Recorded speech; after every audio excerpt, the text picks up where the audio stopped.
by section 294 subsection 1, every decision of the court must be in writing, meaning whatever you are pronouncing or announcing in the court must have been in writing. It don't happen, it don't shele. Bola Tinubu on a run, bribing all the judiciaries, the new elected judiciary, after Kenneth Okoko said this on Arise TV that blew the internet in the early hours of today.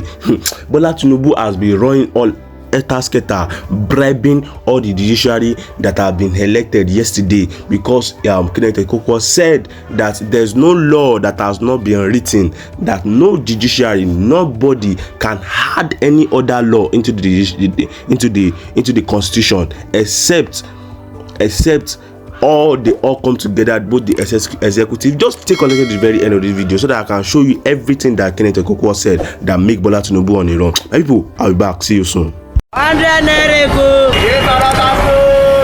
to LAJUPOG TV show. The whole of crime scene is happening in the street again. The center of political news, celebrity gossip, religious gossip, and happiness in the society. Join us, the voice of Africa. Hello my great and wonderful viewers, welcome you back to LAJUPOG TV show. If you are new to this show, don't forget to click the subscribe button, the like button, the bell beside it, and also drop your comment in the comment section so that YouTube will notify you anytime we drop another video into the channel about what is going on in Africa and Nigeria, and especially what is going on in Nigerian politics. You know, I once said that the decision of the Supreme Court and the Presidential Tribunal Court was all against this constitution, because the constitution did not support a criminal to be the president of a country. The constitution did not support anybody that have been into a drug issue, or anybody that have a wrong certificate, that does not have a secondary school certificate, a university certificate, or forged certificate. The constitution does not support it does not support the person from being the president. But the Supreme Court and the tribunal added their own suggestion. They added their own, corrupt ways into the constitution. So the administration in charge of checkmating the constitution, the constitution and the Supreme Court and all other courts, has now newly elected 11 judges that will be in charge of decision of the dissent. But now Bola Tinubu has now been running on scattered to come and meet the 11 judges so that he can be able to bribe them to his side, so that they will not come back again and do the whole court issue and everything that made him the president. I saw a video of someone of a judge confessing on the sick bed, but I'm going to play this video for you guys. Just stay connected to the very end of this video so that I can be able to play the awful video of what Kenneth Okoko said that make Bola Tinubu on a run. Because if he's not running for his life, soon, I promise you, soon this mandate will be hers. Just stay connected to the very end. I'll be back. See you soon. Oh well, let me confirm that we received the CTC of the judgment. Our legal team alerted us to this. Let me also confirm that the lead judgment, as delivered by Justice John Inyango Koro, was exactly what he announced at the court. And then, while saying this, it will be important to educate us on what constitutes a legal and constitutional judgment by any court. First of all, the court has no power to insert in its written judgment any decision that it did not announce in the court. And I'm talking about section 36 subsection 3 of the Constitution of the Federal Republic of Nigeria. If a court does that, it has egregiously infringed on the fundamental human right of a party to fair hearing. The section provides every proceeding of the court, including the decision of the court, shall be announced in the open court, and that's pronounced.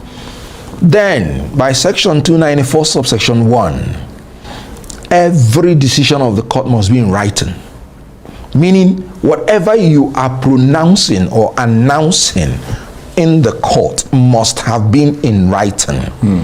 And after that, the court becomes functus officio. You do not have any right to add or remove anything on it. I want to point out also that any court that is constituted by more than a judge means that the decision of the court will now be done by majority of the members. The Supreme Court was constituted by 7 judges in our appeal, and the leading judgment was very clear. They said every issue in Obi's case has been, according to Justice Muhammad Lawal Gaba, he said, has been comprehensively, completely, effectively, and totally dealt with in Atiku's case, and there was no reason for them to reiterate anything again. That was what Justice Inyang said, and he even went further to berate the appellants that they ought not to have even brought issue 4, because according to them, in the earlier case of PDP and INEC, they have taken decision. Now, reading the entire CTC judgment of the 7 judges, I was surprised to see some issues in the judgment of 3 justices of the Supreme Court that was not announced in the court. I was there in the court. The issue of forfeiture of $460,000 US, which was proceeds of narcotics. Now, this is the Broadway judgment goes. In any judgment that involves majority of judges, they must sit before the judgment day. They will elect the person that will write the leading judgment. And in that leading judgment, all issues must be decided. And it is when more numbers of the judges concur to the issues, that is how leading judgment comes. Now, those 3 judges that wrote the forfeiture issue in their judgment, where did they get that issue from? Because it was never mentioned in the leading judgment. Because you either concur or you dissent. Now, assuming without conceding that they even announced it, 3 justices, they are minority. Because it would have been better they didn't even mention anything about it. So does it mean now that the majority of the judges have now ruled against the 3 judges? So this judgment, as far as I'm concerned, broke every issue of the ingredients of a judgment of a court. Well, you know, you were in courts. You were part of the legal team, so you know better than me what happened. I'm looking at that certified true copy that they sent to you now, because we have it. It says that the 7 issues raised and canvassed by each of the 2 appellants in their respective briefs or arguments are not only identical, but materially and substantially and essentially the same. Absolutely. Right. They even call it sister appeal. Right. And it was, these are the 4 judges that upheld this perfectly and accurately. And I'm talking about Justice John Inyang Okoro. I'm talking about Justice Saulawa. I'm talking about Justice Tijani Abubakar. And I'm talking about Justice Muhammad Lawal Gaba. 4 of them. Then the other 3 justices, I do not know where they got the issue of forfeiture from. That is an insertion. And that is very dangerous. Because, like I said, it is illegal and unconstitutional for you to insert in a written judgment a decision that was not announced publicly to the court. So the 5 criteria for you to judge a judgment: 1, it must have been announced in the court; 2, it must be written; 3, it must be in public; 4, once the court is done, the court is functus official. None of them. Then 5, but after the judgment, 7 days is what the court has to give the copies to the parties. It was not done. None. Right. But what about the lead judgment by John Inyang Okoro? Yes. Which said at the end of it that on the whole this appeal lacks merit and is hereby dismissed. Absolutely. and the appeal is dismissed. I mean, does that comprehensively cover it? No. The issues of forfeiture and some other issues we are not mentioned at all in the appeal of article. So there's no way it could have been comprehensively dealt with. So what happens now? Is there a process for seeking clarification and possibly rectification and restitution? Now, the Chief Justice of Nigeria ought to summon an emergency meeting because this has impugned the character of the judiciary worldwide. Yeah, but what I mean is are you going to apply for that? Are you going to write to them to say, well, these are the discrepancies and we demand, because let's face it, those justices are supposed to deliver justice, and you have a right to ask and ensure that justice is delivered. Good. Without prejudice to further actions that we may undertake, recall that the decision of the Supreme Court, unfortunately, is final by Section 235. But as a minister in the Temple of Justice, I am worried that this kind of judgment should never be a precedent in Nigeria. And the Chief Justice of Nigeria has the duty and the right to proclaim it as such. Yeah, but would you request of him we to don't do need that? To request it. In 1979, or draw his attention to. In 1979 or thereabout, right, the Supreme Court gave a judgment in the Shagari presidential issue, and they even announced in the judgment that this should not be taken as a precedent. And it is very sound in law because Montesquieu, the father of spirit of laws, made it clear. He said a precedent can only be established when judgment is conformable to the dictates of the law. That is the only time you can fix a judgment and say it should be a precedent. And he warned that if you do not give judgment based on law, then it will become the opinion of the judges, and there is no way the people will know exactly what the obligations are. Right. Okay. This particular judgment should not be a precedent in Nigeria. Everything is wrong about it. Okay, well, we're going to have to move on from there and watch and see what happens next. Let's turn to the substantive matter of the nomination of new Supreme Court justices, 11 of them. What's the background to this? Because there were a number of retirements and deaths and so on, weren't there? That's why it depleted. Yes. Now, the process of appointing a Supreme Court judge starts from the Federal Judicial Service Commission by paragraph 13 AII. He said the Federal Judicial Service Commission shall advise the National Judicial Council. Now by paragraph 21 AI of part 1 of the third schedule of the 1999 Constitution as amended, he said the National Judicial Council shall, based on the advice of the Federal Judicial Service Commission, recommend to the President, and by section 231(1) of the Constitution, the President shall appoint based on the recommendation of the NJC, then subject to the approval of the Senate. Yes, I understand that, but what I'm wondering is why did it get to this? I mean, why was there such a big gap?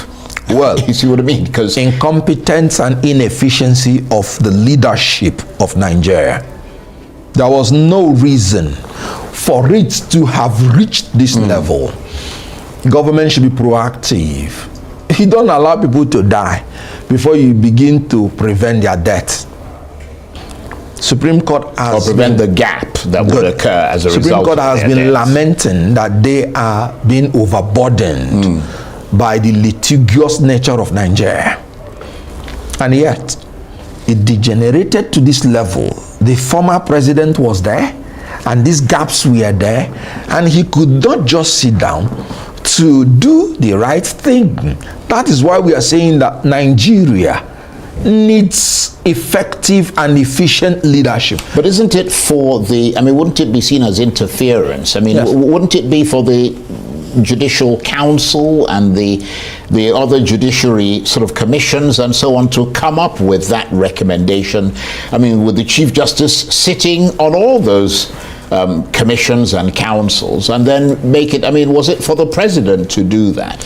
Well, because obviously, like if the Chief Justice knows that his justices or his fellow justices are overburdened, the pressure should be on them to make the recommendation. Well, without sounding defensive of the judiciary, you know, the judges do not talk. We in the bar talks for them. So I would say, without mincing words, that they, in different fora, have been saying they need more judges. They need more judges. And for me, that's about the best they can do, because it will end in recommendation. They can only recommend. Yeah, but that recommendation could have come a few years back. Yeah, that's what I'm saying. That if they did it, then there's no way you would know or not know. Right, okay, I see what you mean. Well, I mean, I would imagine that it would have been a public thing. Good. It's not a hidden thing. So there will be a kind of positive body language from the executive, because the three branches are involved in the appointment of judges. Yeah, well, actually, actually, you may have a point in what you're saying, because we still see some political interference that sometimes stalls the appointment process of judges. I mean, at the moment, there appears to be lots of frustration in Edo State, for instance, where I understand that from reports that Governor Obaseki has still not sworn in judges approved by the NJC since July. And it's been suggested that the governor is refusing to inaugurate the judges because they are possibly not the candidates of his choice. I mean, I wonder what your thoughts are on that sort of thing. Oh, well, that's absolutely, and ironically, and I'm sorry to say it, it is within his constitutional right. That is why I say we need efficient and honest leaders. And again, when it comes to the issue of appointment of judges, and rightly so, the three arms, we are made to have a part in it. And the reason is simple. Judiciary is the only leadership that does not derive its power directly from the people. And it's because of the qualifications needed, which cannot be found at random. You will need to have sound knowledge of the law, according to Justice Daltido. You need to be a man of honor. You need to have integrity, and you need to have the spirit of industry, hard work. So these things, you locate the people and appoint them accordingly. So in order to ensure checks and balance, that's why the three arms are involved in it. And the bottom line of it is that we need efficient and honest leaders, because most times the reasons they adduce for not doing those things are selfish, not patriotic. So the checks and balances I support, because they don't derive their power directly from the people. But the reasons that these people do not efficiently conduct their work, I don't support. Yeah, I see the point you're making. Yes, another thing I would have to say is that the public, they are not shut out from the appointment of judges, especially those of the high ranking, because anything that is subject to approval of the Senate, they ought to allow the public, through public hearings, to bring up their own suggestions and their own reservations. So the public is not shut out in this. So, and I say it, the Senate must have to allow Nigerians who have information about these judges to table the information freely to the people, so that these men can be interrogated. Because we really need a departure from what is happening now. Well, what about the call for justices to be selected not just from the bench, but from academia and, you know, senior, well-respected lawyers, etc.? That doesn't seem to be happening today, though it used to happen in the past in Nigeria. Let me state it clearly that I support the fact that judges should not be proceeding from High Court to Court of Appeal to, as a matter of fact, it makes us to have always aged judges that will come to the Supreme Court and have 6 months to stay, 1 year to stay. And you can see that rate of, mobility is not funny. All these judges now, before 5 years, all of them are gone. So there's a high rate of attrition. Absolutely. Yeah. Now, what we need the wisdom of Solomon in these judges. You can find it from outside, even the judges. It happens in America. Attorney generals have been appointed to the Supreme Court. Well, it used bench. to happen in Nigeria. I mean, Taslim Elias was I think he was an academic. Absolutely. And you also had taken to the Supreme Court. other His judgments today still are unassailable. And I think, if I am correct, Charles Oputa was taken from the High Court. He was a CJ. The normal thing then was, when you have reached the rank of a CJ, anytime they want to take you up, they take you straight to the Supreme Court. These things should return. We need men of character, competence, and capacity. They mustn't come from the Court of Appeal. Because you're just limiting yourself to maybe 40 or thereabout members. Yeah. So I support 100% our going back to the basis. That is the international practice. It is. And like I said, in America, you choose attorney generals at times to go to Supreme Court. You choose from the judges, from High Court judges, and that is it. And of course, all this is happening at a time when confidence in the judiciary is at a very low ebb. Yes. What sort of responsibility does that place on the shoulders of the new Supreme Court justices? They should just know that they have to redeem the image of this court. I mean, they haven't been confirmed, but Yes. they've been nominated. Yes, and my prayer is that if there is any of them that is a person of questionable integrity, the person should not be confirmed. Because one of the criteria is that you must be a person of unquestionable integrity. I want you to understand the difference. You may have integrity, but if it is questionable, you are not qualified, because the standard of judgment for a judge is different from that of an ordinary human being. So if there is any likely perception on the minds of the citizens that you are questionable, you remain questionable, and you should not be allowed to get in there. Justice must not only be done, but must be seen. So also in the appointment of judges, perception should be the standard of measurement, not reality. Because when people go to court, if they perceive they are not going to get justice, the integrity of the judge is already questionable. So they must have to go beyond the reality of, he has not been convicted for any offense, this and that. No. Is his integrity questionable? He's not qualified. Right.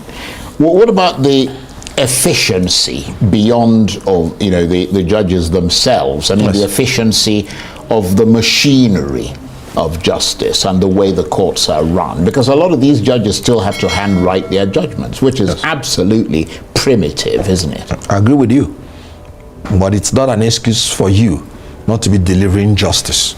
It can only delay your judgment, but cannot induce you to deliver judges that are not based on justice. So that's not any reason. That does not mean I am one person that supports the technological advancement of our courts. We need to depart from the long hand.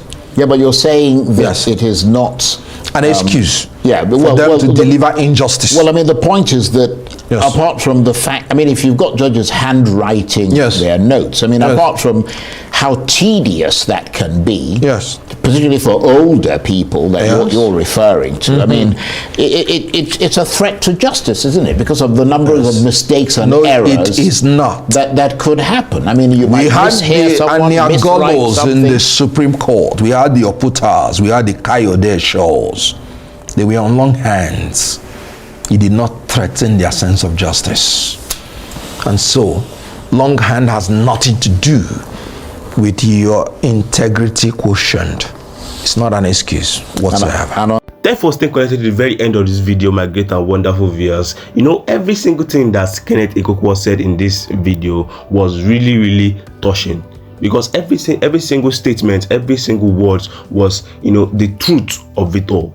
Because I do wonder why other lawyers doesn't emulate this man, because this man is always for the truth, always supporting the truth, always supporting the right thing, and that is the work of a lawyer.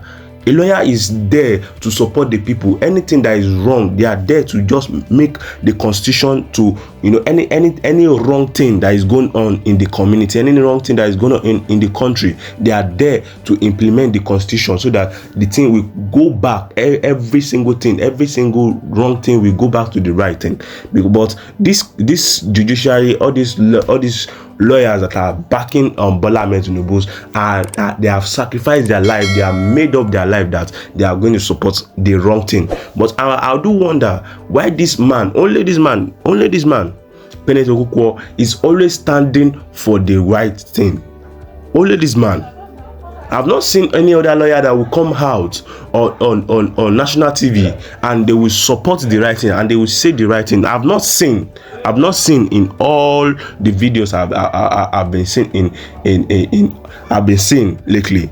I've not seen any lawyer that will come out and support the truth about the judge that was confessing on his sick bed. I mean, I'm going to do a video about him in my next video. But if you don't understand what Kenneth Ikokwo said in this video, just go back to the video, listen to the video again, sit down and ruminate on what he said, because we Nigerians, we are taking over. Because exactly to what I'm highly supporting Oshibajo right now, because he said we youths have to take back what is ours, because he knows that it is our time. It is no more these old people to be controlling laws, because they don't have senses anymore. They don't have the sense of reason anymore. They don't know what we the youths, the upcoming generation are facing through. They don't know what we are passing through. They don't know what the citizens are passing through. They don't know what we the people, we the masses are passing through. We are suffering day by day. A lot of people are out there that are suffering day by day, but because of the dullness of these people, because they don't understand what we are passing through, they continue to rule the Nigeria blindly. My people, I just want me now always stay connected to LAJUPOG TV show. If you are not click the subscribe button, click the subscribe button, the like button, and also share this video to all social media platforms so that people will know the truth about what is coming. Because what is coming presently is very, very, very strong, and Bola Tinubu will lose that presidential seat. My people, always stay connected to LAJUPOG TV show. And if you have not clicked the subscribe button, again, click the subscribe button, the like button, the bell beside it, and also drop a comment in the comment section about what is going on in Nigeria and about what has just been said in this video, so that YouTube will notify you anytime we drop another video into the channel. See you in my next video. God bless you and God bless Nigeria. Don't forget, stand for the truth, and the truth will set you free. Thank you for staying connected at LAJUPOG TV show. Leave the message up and leave letters on your you.